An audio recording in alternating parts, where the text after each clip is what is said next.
Good to see everybody in the slant of the evening sun. This beautiful weather that we're having. Hope everybody's having a chance to enjoy the sweetness of the air, the clarity of the air.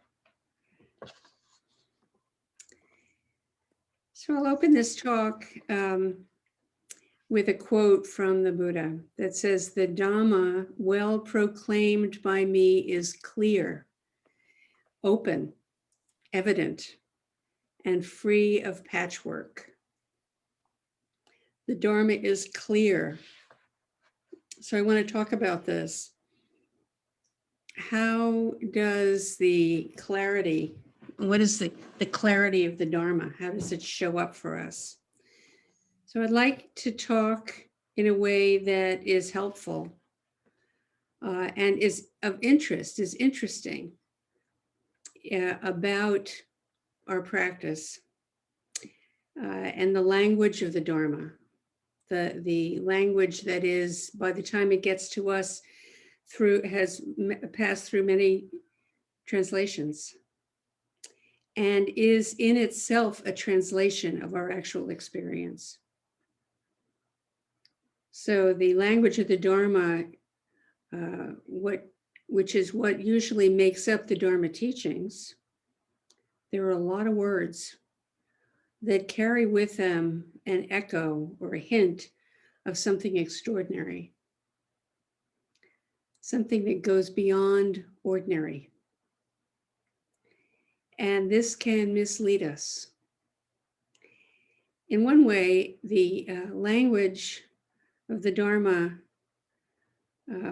points us to great awakening in this life that includes the ordinary, and says that ordinary human beings are already awake.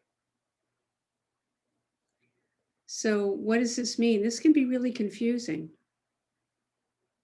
So I want to just talk about something that just lies along that very edge of confusion about what we're doing with this practice to help us really tune into our true life, our basic nature that is clear, open, and evident, not hidden.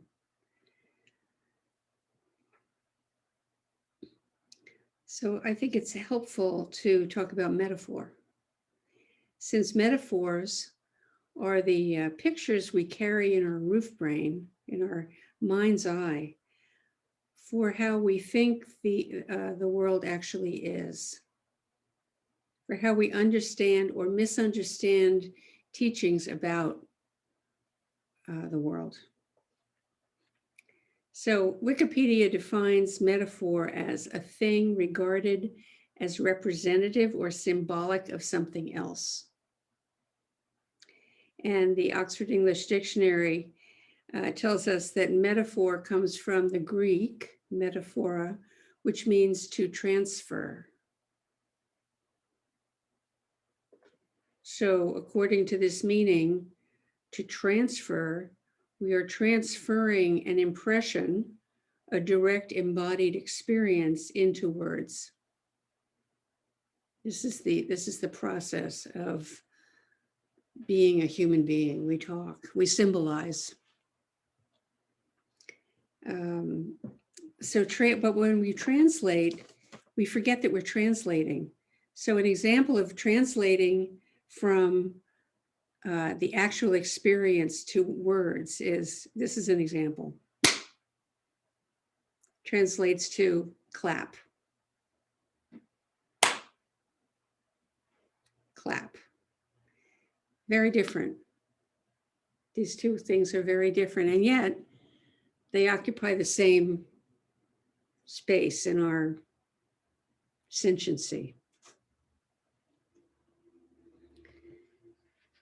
So we can fall into forgetting about how these are different, how the direct experience is different from the words about, and just take for granted that the language is the thing itself. We forget The language is the language about. It's the linguistic translation, representation, symbol for what the experience itself is. And this is really, in a way, it's just so obvious. So maybe you're thinking, well, yeah, so what? In which case, just you can settle into Zazen and you don't have to listen. But in case this does feel like something to contemplate, I will continue. So when we forget that we are symbolizing experience, then we lose our freedom. We lose the vitality and the life juices that are our actual life. Each moment, every moment that's also setting up the next moment. When we replace the living, breathing moment with our standardized words, we mistake metaphor for life itself. We forget the nature. And I think it's important to emphasize we forget the nature. It's not that we don't know the nature. And in this way, we are already awake. We already know the nature, but we forget.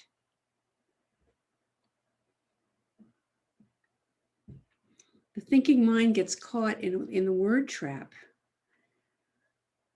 And our whole body, in other words, our awareness mind, gets caught in thinking mind. And the thinking mind gets mistaken for the self. The self, which is also a metaphor. It's a word that applies to infinite experiences and characteristics. So in a certain way, when awareness mind, which is way beyond just our thoughts, gets caught and narrows and ossifies into thinking mind, into the vocabulary, and the thinking mind gets mistaken for the self, this is the kind of disembodiment that happens. When the life of the whole body of awareness is entirely replaced by the words for it all, experience becomes symbolized and is just a thing. It's a kind of lifelessness if it's just in the words. We become a disembodied being existing in just a mental slice. All of us here are blessed with a way of life that encourages our full embodiment, the embodiment that comes with awareness, with living with awareness. Precious Mirror Samadhi, which is known as the Hokyo Zanmai, tells us the meaning does not reside in the words. The meaning, the experience itself, does not reside in the words. Meaning, which is the definition of meaning, is what is intended to be communicated that is not directly expressed, right? The meaning does not reside in the words, but just a pivotal moment brings it forth. The pivotal moment is the felt experience directly. The actual embodiment of this moment, in the bones and the flesh of this moment, in the fluid and the ever-changing, vivid moment. So metaphors abound in Zen and actually in our life of language in general. All language is metaphor. This is actually one reason why I think reading poetry is a really important adjunct to Zen practice, to remind us how language is not bound in the same way that we generally use it. We use it in a very bound way. We're a species of metaphor. It's our genius. It's the way that we leap beyond just the physical into the infinite in a certain way. So if we're to awaken to who we are essentially, we need to recognize metaphor in everything we mentally do, just to be aware of it, to be awake in how we receive the world. That our metaphors, our words can separate us from our experience, while at the same time, they could also add clarity and awaken us in experience, depending on how aware we are of the nature of word. They can awaken us the way it happened for Huineng, the sixth Zen ancestor, when he heard the person reciting that line from the Lotus Sutra, awaken your mind without fixing it anywhere. So this is another way of getting at what we're talking about with metaphor. Awaken your mind without fixing it anywhere. The meaning does not reside in the words. Don't fixate. So this is just a reminder of the flowing nature of what we experience in the moments of our life, moment to moment, flowing without fixing, without fixation, and without having to fix anything, actually. Not to cling, inside, outside, or in between. And even the word awaken is metaphoric, actually. I mean, I challenge you. I think it's kind of fun game for Zen people who have our own form of fun to take up anything that occurs to us, any word as metaphor, and reflect on it. So awaken. We have awoken every alarm clock moment of our lives. What is that moment? What is the actual moment, the shift from the warm in the sheets and drifting, dreaming, the shift into the cold morning air and returning to life in this body as we swing our legs out of bed and onto the floor and step into the daytime body. That's what we do when we awaken. And so we know what it is to awaken in that way, in the ordinary way. This is awakening, which includes awareness in body, the senses and the flesh and bones, and our thoughts and our agendas and our activities. And yet when we say the word awaken in Zen, we may not actually know what we're supposed to experience. But maybe there's no difference between this awakening, Zen awakening, and everything that goes into waking up in the morning. Waking up in each moment, like you're waking up in the morning. So this is an example of how language can get in the way. Habitual. Unless we are cautioned to be alert and curious about our habits of thinking and knowing. Looking into our own experience for the meaning of waking up. When somebody says, I want to wake up. Well, what does that mean? What does that mean to you? What is not awake right now? So we're always cautioned to be aware and alert, not to fall unawares into our habitual expectations of what things are. The last line of the Identity of Relative and Absolute says, do not waste your time by night or day.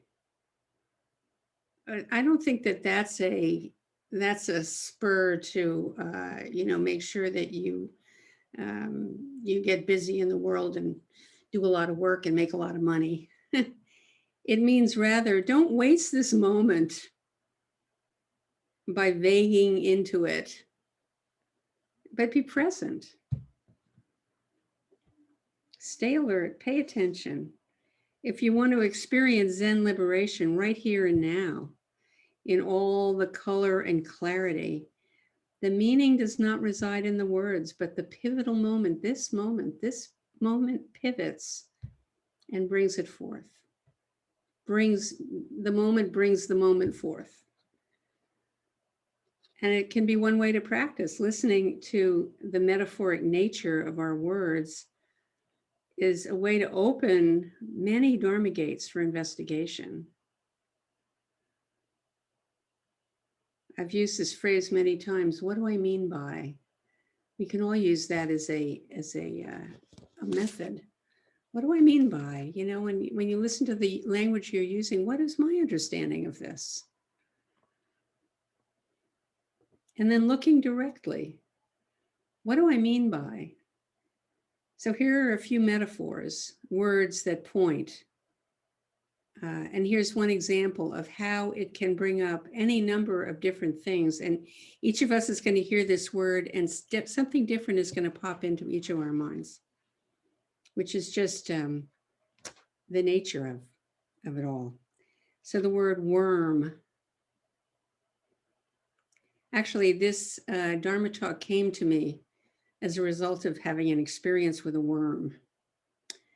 This morning, there was a worm that was about 8 inches long and very plump, smashed mid-body by a narrow bicycle tire on the muddy verge of the path.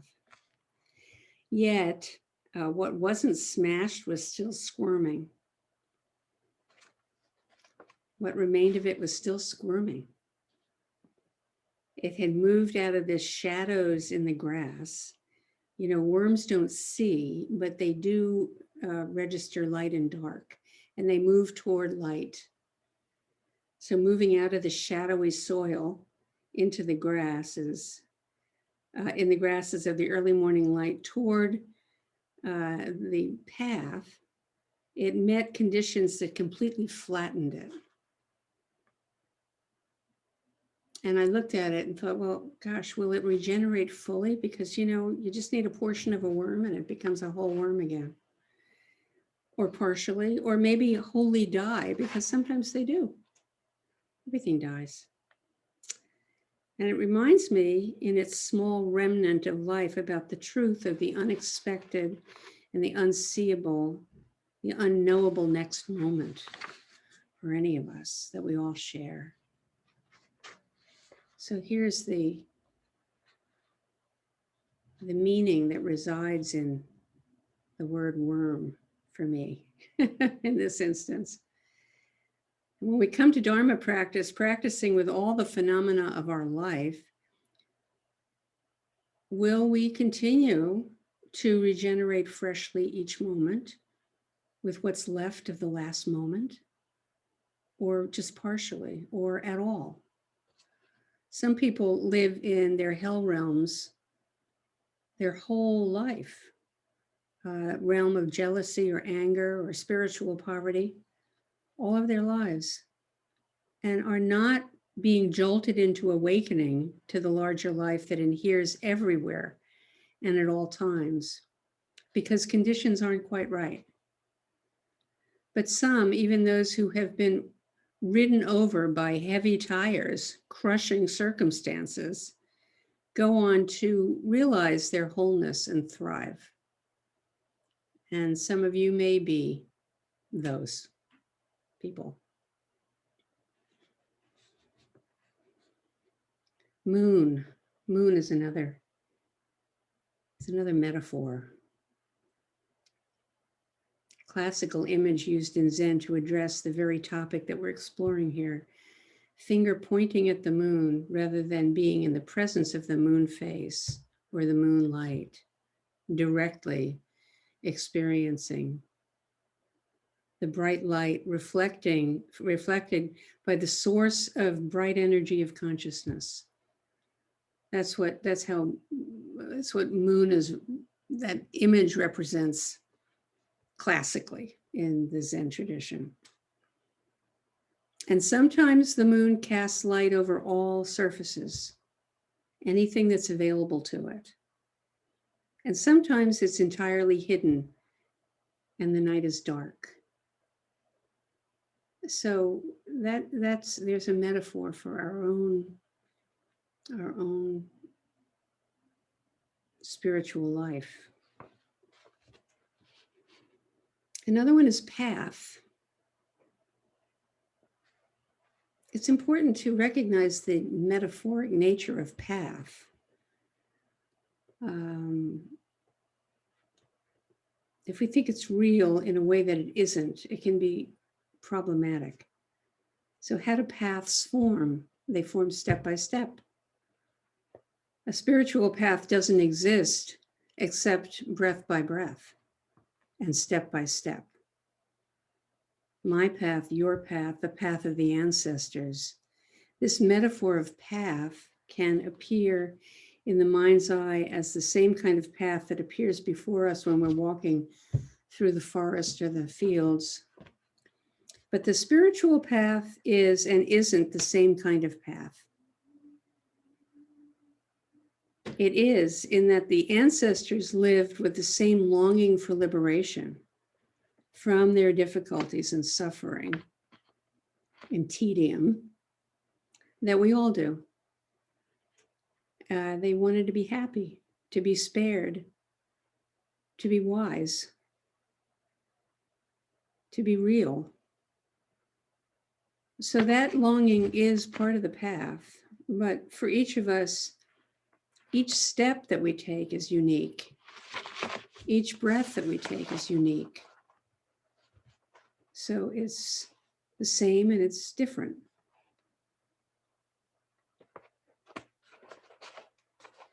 Each step, each breath shares a common environment of consciousness and heart. And, some need to be taught how to breathe.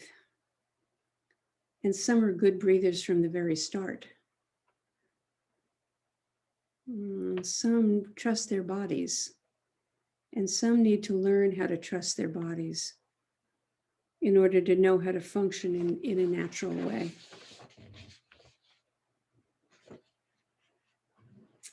So the phrase, all things proclaim the Dharma, is true.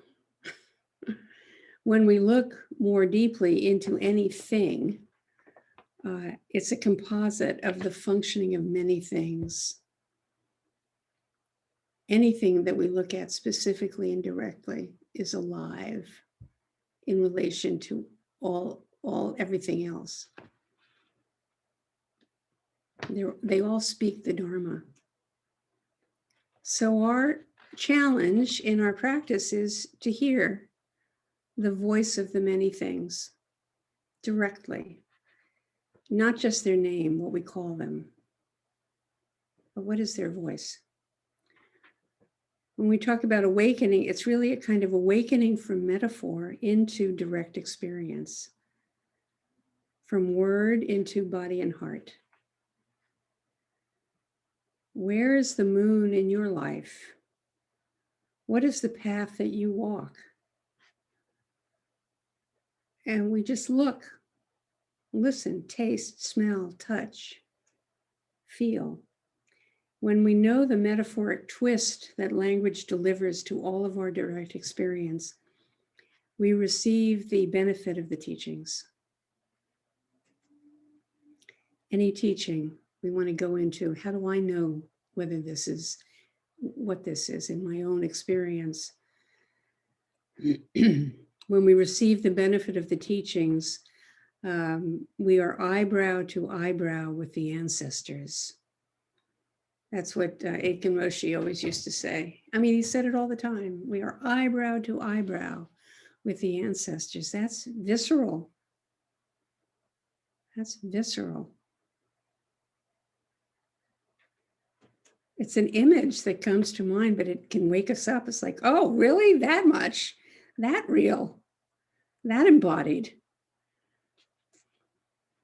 We can live freely and value our experience as our spiritual path, no matter what its characteristics. We know where we are and who we are. Every moment, every state of mind is our path. How extraordinary. So let's all remember not to waste time by night or day or miss it. Thank you.